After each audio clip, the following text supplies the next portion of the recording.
Okay, so not only can you add, subtract, multiply, and divide functions, but you can also combine them together and take them apart. So, for instance, this function g of x equals the square root of x plus 2. I could also write it as the combination of f of x equals radical x and h of x equals x plus 2. So if I write h of x inside of f of x, I would get g of x.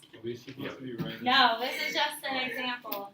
So maybe that sounds confusing, but just like I would do like f of 2, so if I have f of x equals the square root of x, and I do f of 4, I would plug 4 in for this x here, and I'd rewrite this as the square root of 4. For this, if I wanted to put h of x, if I wanted to combine h of x and f of x by putting h of x inside of f of x, what I would do is I'd write f of h of x. And so this would also be f of x plus 2. I just take this entire function and I stick it in to this function for x, and I get that. What if you want to put magic? What if you want to put f inside of h? So if I wanted to go the other way, like say I wanted to put f inside of h, so if I want to put f inside of h, I would write h of f of x, which would mean h of radical x. So I'd plug this radical x in for the x here, and it would become radical x plus 2. Why can't you just write the whole thing? Like, what's the point of like?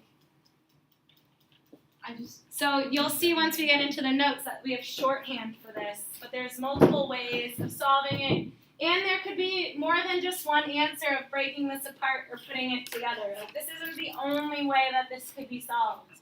So this is just one example. So the way that I notate this, if you're looking in the first box, it says composition of functions. There's some text that says another method to combine functions is called composition. So if I have f of x and g of x, the composite function is defined of f of g of x. So you say this f of g of x. And this is also equal to f of g of x, like that. This notation works a lot easier for me as a learner instead of this. But if you like these fog, like if you can remember it and you like the way it looks, you're your own learner here. So the way that I do this, just like what I did in that example, if I'm looking in the domain of this, I'm taking the domain of g. So this is my domain. Remember, this is my input of g. And I'm making it such that I have this input of g, and then I'm solving for this g of x function, and this becomes my input for my f of x function. So g of x as an entire thing becomes my new input for my f of x function. So it has this weird diagram where it's like the domain of g, and I have x here, and x goes into the g function, which makes it g of x. So I solve for g of x, this domain of f. And then it goes into the new solution, goes into f, and it becomes f of g of x. So my domain of g is x, as you can see here. I plug x into my g function. I get g of x, solve for that. That g of x then becomes my domain of my f of x function. I plug it into f of x, and I get f of g of x. So that's the process of how that works. Do you guys need me to take this spaghetti away? No. You sure? Super sure. First warning. Cool. All right, so how many of you are with me? Okay, cool. How many of you are like, never seen this before, I have no idea what you're talking about? I just want to, I'm just curious. Before, but not like this guy. I've seen log. That's different. That's so different. Oh man. All right, so let's go through example 1. And we'll do it through steps. So I'm going to do it in multiple colors. So we have f of x equals x plus 7. And we have g of x equals x squared minus 4. Hopefully this works. So in example 1, in A, I'm trying to find f of g of x. So what that's asking me to do is to find what f is when I input the g of x function. Like when the domain, the input becomes this function. So I can rewrite this as f of x squared minus 4. Oh, I get what we're doing.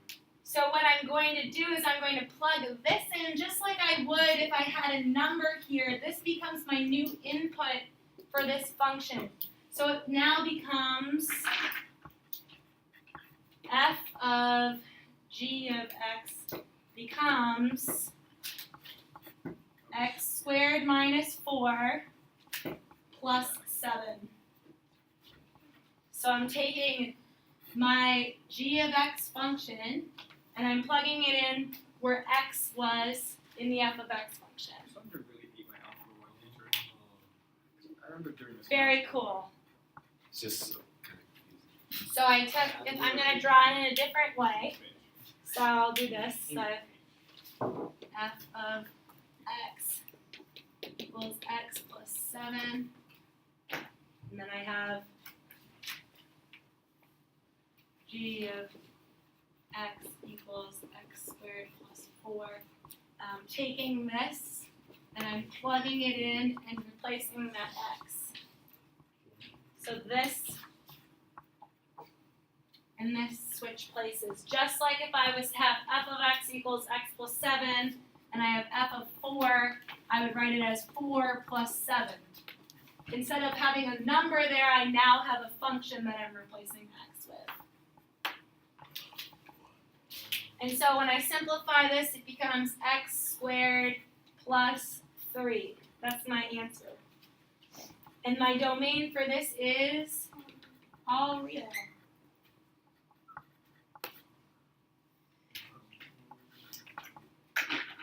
I think I understand, I just don't get the symbols. I don't understand. So, in B, I have g of f Why is that going to be any different? of x. So does that mean you put the f into the G? Exactly. Okay. So for this one, I'm writing it as g of f of x. So f of x now becomes the input. F of x now becomes the input for the x in the g of x function. So I can rewrite this as g of x plus 7. So I'm plugging in x plus 7 for my input value here in the g of x function. So I would rewrite this as g of f of x equals x plus 7 squared minus 4. Because notice that this is an x squared, so I'm plugging this in for this x value. Do we have to write all the letters? Well, if you want to write g of f of x like this and leave it, that's fine. I like writing it like this so that way I can replace it in here. This makes the most sense to me to write it like this, to me personally. So this is 3 different ways that you could write it as a learner. Ways to write it. Okay. These are, so this is a way of saying f of g of x, this is a way of saying f of g of x, and this is the specific f of g of x for this situation. Right. I like writing it like this because then I can do that, and when I have it like this is a really easy input for me to be like, okay, I'm plugging this in for the x value in the f Is this of gonna the f get of like x harder, function. and then that would be easier? It's going to get harder, yeah. Okay. Yeah. We're starting slow. Yeah. Like a roller coaster. So then when I simplify this out, Remember, I have to FOIL this. I can't just make this x squared plus 49. I have to FOIL, and I get x squared plus 14x plus 49 minus 4. So I have a total of x squared plus 14x plus 45. And my domain is all real numbers. I heard it kind of, maybe in your brains. Yeah. Yep, yep. I thought it. You just said it before I like really. And you said how many points would come off? We never do the domain stuff? The domain stuff Yeah. would be half of your points. But I asked for domain and it's in the directions. You should probably put the domain in. I know that's fair. Kind It's of, so yeah. far. Question like. Like, What's the state the domain? domain. Find each function and state the domain. It's half of the question. I'm not saying it's not fair. I'm just saying I don't like it. Brody. Alright. So in C, I'm just going to start using the blue. Come on, not fractions. Oh, this is number 2. Yeah. Good. So in number 2, I've got 2 new functions. I've got f of x equals 3 minus x, and I have g of x equals x over x plus 1. So notice in this one, I have 2 x values here. So even if I had something like g of 3, I'd still have to put a 3 up here and a 3 on the bottom, because I'd be plugging 3 in for both of my x's. So I'm going to be doing the same thing, but with the function value of f of x. So in A, I'm asking for f of g of x, or f of g of x. And I'm just going to continue to write them out like this. Or f of x over x plus 1.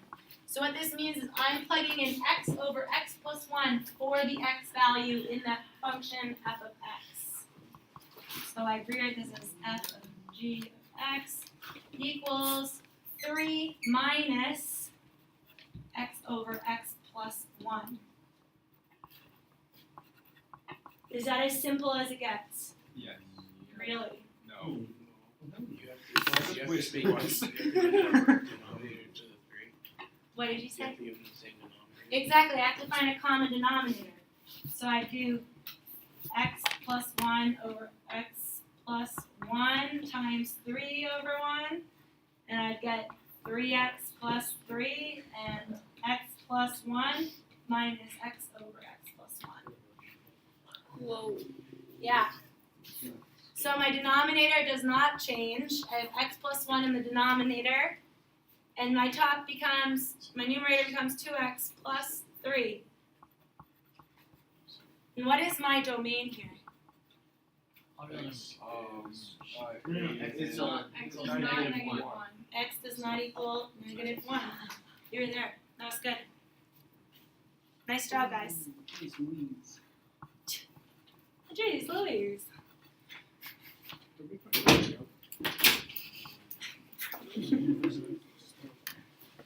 This is tough.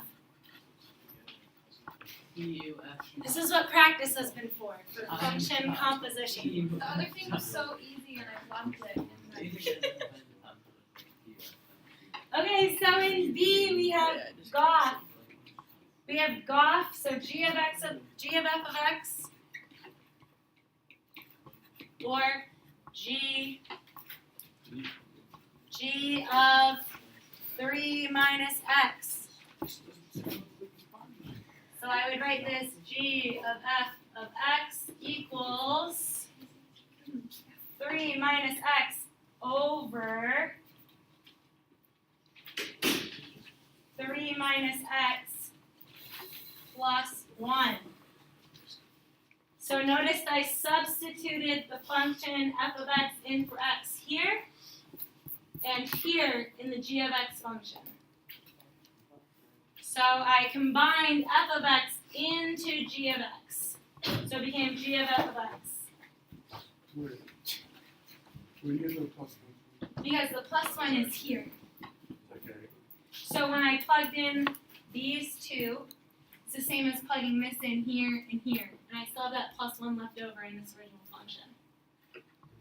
So let me do an example for you. If If I had, No, I know. you got it? Yeah, he's Okay. into it. So if I had g of 2, I plug in 2 here and 2 here and it becomes Yeah. 2 over 3. Cool. So then to solve this, I'd simplify, so it'd be 3 minus x over, so this is 3 plus 1 is 4 minus x. So 3 minus x over 4 minus x. What is my domain here? Can't equal. X cannot equal 4. Great job. So I want you guys to try number 3 on your own. I'm going to write the answers up on the board, but I'd like for you guys to try number 3. You can work with a partner on it. Wait, what was the domain for A? For A, it was cannot equal negative 1. You left it there. Yeah. Wait, did we ever do? Okay. Foiling, right? Full foiling